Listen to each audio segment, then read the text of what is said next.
कि जब भारत में हिंदू राष्ट्र कायम हो जाएगा वो हमारे लिए, हमारे देश के लिए सबसे खराब दिन होगा। बाबा साहब भी कहे थे कि हमको हमारे पढ़े लिखे ने धोखा दिया, तो ये पढ़े लिखे लोग जो इस समाज के हैं उन लोगों का संकीर्णता है कि आज ये पार्क अपने बदहाली पर आंसू बहा रहा है। आज संविधान खतरे में है, बाबा साहब की विरासत खतरे में है, भारत के मूल निवासी खतरे में। नमस्कार, मैं हूं मनीष कुमार और आप देख रहे हैं एमबीएन शो। स्वागत है मेरे यूट्यूब चैनल पे। दोस्तों, अभी हम लोग सिवान जिले के गोपालगंज मोड़ पे हैं और यहाँ पे बाबा साहब का 6 दिसंबर को महापरिनिर्वाण दिवस मनाया जा रहा है और यहाँ पे जीरादेई के विधायक आदरणीय अमरजीत कुशवाहा सर यहाँ मौजूद है। तो हम उनसे बात जानने की कोशिश करेंगे कि क्यों आज के दिन वो समाज को क्या संदेश देना चाह रहे हैं और खास करके नौजुवकों को क्या संदेश देंगे ताकि वो बाबा साहब को अच्छे से समझ सके, जान सके और उनको अच्छे से मान सके।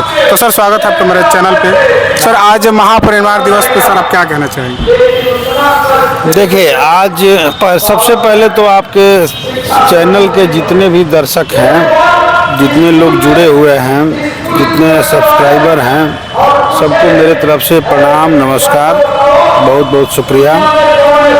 और जहाँ तक बाबा साहब डॉक्टर भीमराव अम्बेडकर के परिनिर्वाण दिवस के मौके पर हम जो समझ रहे हैं उनको सबसे पहले मैं श्रद्धा का सुमन अर्पित करता हूँ, श्रद्धांजलि देता हूँ और हृदय से नमन करता हूँ। एक ऐसे व्यक्तित्व जिन्होंने इस मुल्क के भीतर आज़ादी के पहले के दौर में व्यक्तिगत तौर पर भी आगे बढ़ने के लिए काफ़ी संघर्ष किया और आज़ाद मुल्क में भी, भारत में भी इन्होंने काफ़ी संघर्ष किया। जब देश आज़ाद हुआ तो भारतीय संविधान को ड्राफ्टिंग करने की जवाबदेही बाबा साहब डॉक्टर भीमराव अम्बेडकर को मिला था। उन्होंने इस मुल्क को एक संविधान दिया और उस संविधान के भीतर समाज के जो वंचित लोग थे, कमज़ोर तबका के जो लोग थे, दलित पिछड़े जो लोग थे, उनको अधिकार दिला। इसलिए उस पवित्र ग्रंथ संविधान को बचाना आज युवा पीढ़ी का कर्तव्य है और इसमें हम समझ रहे हैं कि आज बाबा साहब होते तो लड़ाई में सबसे अगली कतार में होते। इसलिए आज नौजवानों को बाबा साहब से प्रेरणा लेते हुए इस लड़ाई में अगली कतार में आने की ज़रूरत है ताकि देश के संविधान आज़ादी बचाया जा सके। सर, कहा जाता है कि अक्सर बातें होती है कि बाबा साहब SC/ST के ही नेता, SC/ST के लिए हमेशा काम किया, तो क्या OBC समाज के लिए उनका क्या योगदान रहा सर?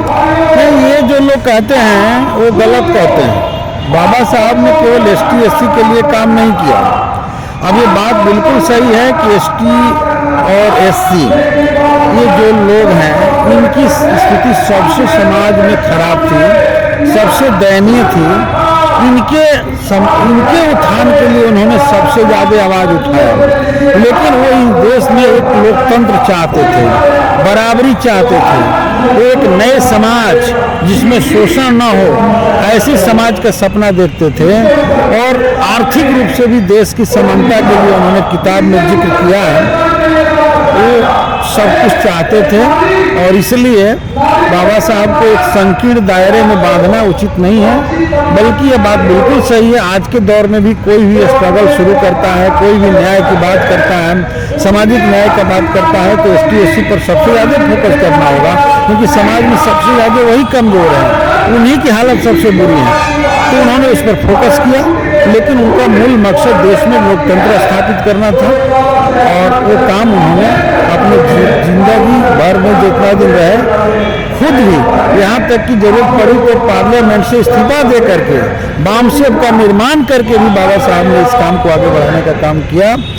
और उन्होंने तो एक अपना जो स्टेटमेंट दिया था उसमें कहा था कि जब भारत में हिंदू राष्ट्र कायम हो जाएगा वो हमारे लिए, हमारे देश के लिए सबसे खराब दिन होगा। ये बात उन्होंने उस समय कहा था और हमारे देश की जो सरकार है वो हिंदू राष्ट्र बनाने के ऊपर आमादा हो चुकी है, जबकि भारतीय संविधान सेकुलरिज्म का बात करता है।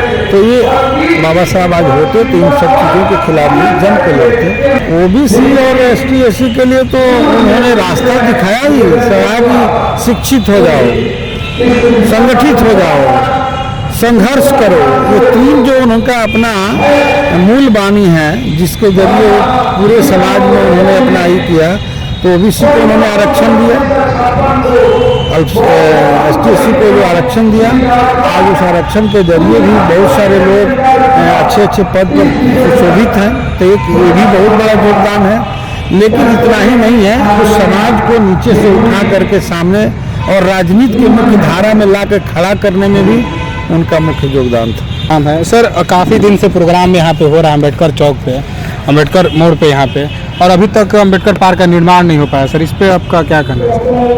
सबसे पहले हम आपके चैनल के माध्यम से आपके सभी सब्सक्राइबर को क्रांतिकारी जय भीम का सैल्यूट करता हूँ। और आज बाबा साहब के परिनिर्वाण दिवस है। इस मौके पर पूरे देश को हम ये कहना चाहेंगे कि आज देश में बाबा साहब के विचारों की बहुत ज़रूरत है, और ख़ासकर यहाँ के गरीब किसान, नौजवान, मजदूर सारे लोगों को आज संविधान बचाने की ज़रूरत है। क्योंकि जो देश में तानाशाही की सरकार, फांसीवादी सरकार जो चल रही है, ये कहीं किसी माने में गरीबों के लिए, मेहनत कश मजदूरों के लिए, किसानों के लिए सार्थक नहीं है। दूसरी बात कि जो सिवान की हालात है, सिवान में जो अम्बेडकर पार्क है, आज ज़रूर समाज के लिए एक चिंतनीय विषय बना है कि यहाँ के दलित समाज के लोग ये आज भी जयंती और परिनिर्वाण दिवस मना लेते हैं, लेकिन कोई पार्क में काम नहीं हुआ। संकीर्ण होते जा रहा है, पार्क का अतिक्रमण होते जा रहा है, उसमें रोड अपना बढ़ाते बढ़ाते लोग बहुत संकीर्ण हो गया है, पतला हो गया है। तो इसमें कहीं ना कहीं बाबा साहब भी कहे थे कि हमको हमारे पढ़े लिखों ने धोखा दिया। तो ये पढ़े लिखे लोग जो इस समाज के हैं, उन लोगों का संकीर्णता है कि आज ये पार्क अपने बदहाली पर आंसू बहा रहा है। और आने वाला दिन निश्चित तौर पे हम लोग वाम सेवक के माध्यम से यहाँ के नौजवानों को संघर्ष के रास्ते पर लाकर और इस पार्क का सुंदरीकरण कराने में सहयोग करेंगे। नौजुओं को सर क्या संदेश देना चाहेंगे? नौजवानों को कहेंगे कि आज संविधान खतरे में है, बाबा साहब की विरासत खतरे में है, भारत के मूल निवासी खतरे में है। ये तुच्छ लोग, पूंजीवादी लोग और ये ब्राह्मणवादी लोग इस पूरे देश पर कब्जा कर चुके हैं। आज जुडिशियली के लोग भी प्रेस वार्ता करके रोड पे आके लोग कह रहे हैं कि नहीं, संविधान का आज धज्जिया उड़ रहा है। इसलिए सारे लोगों को, नौजवान लोगों को एक जगह खड़ा होके और इस फांसीवादी सरकार का विरोध करना चाहिए। तो अभी आप देख रहे थे एमबीएन शो। अभी हमारे साथ जुड़े थे जीरादेई के वर्तमान विधायक आदरणीय अमरजीत कुशवाहा, हमारे साथ वाम सेवक के जिला अध्यक्ष रामसागर पासवान सर हमारे मौजूद थे। तो ऐसे वीडियो देखने के लिए चैनल के साथ बने रहिए। मिलते हैं अगले वीडियो में, तब तक के लिए नमस्कार।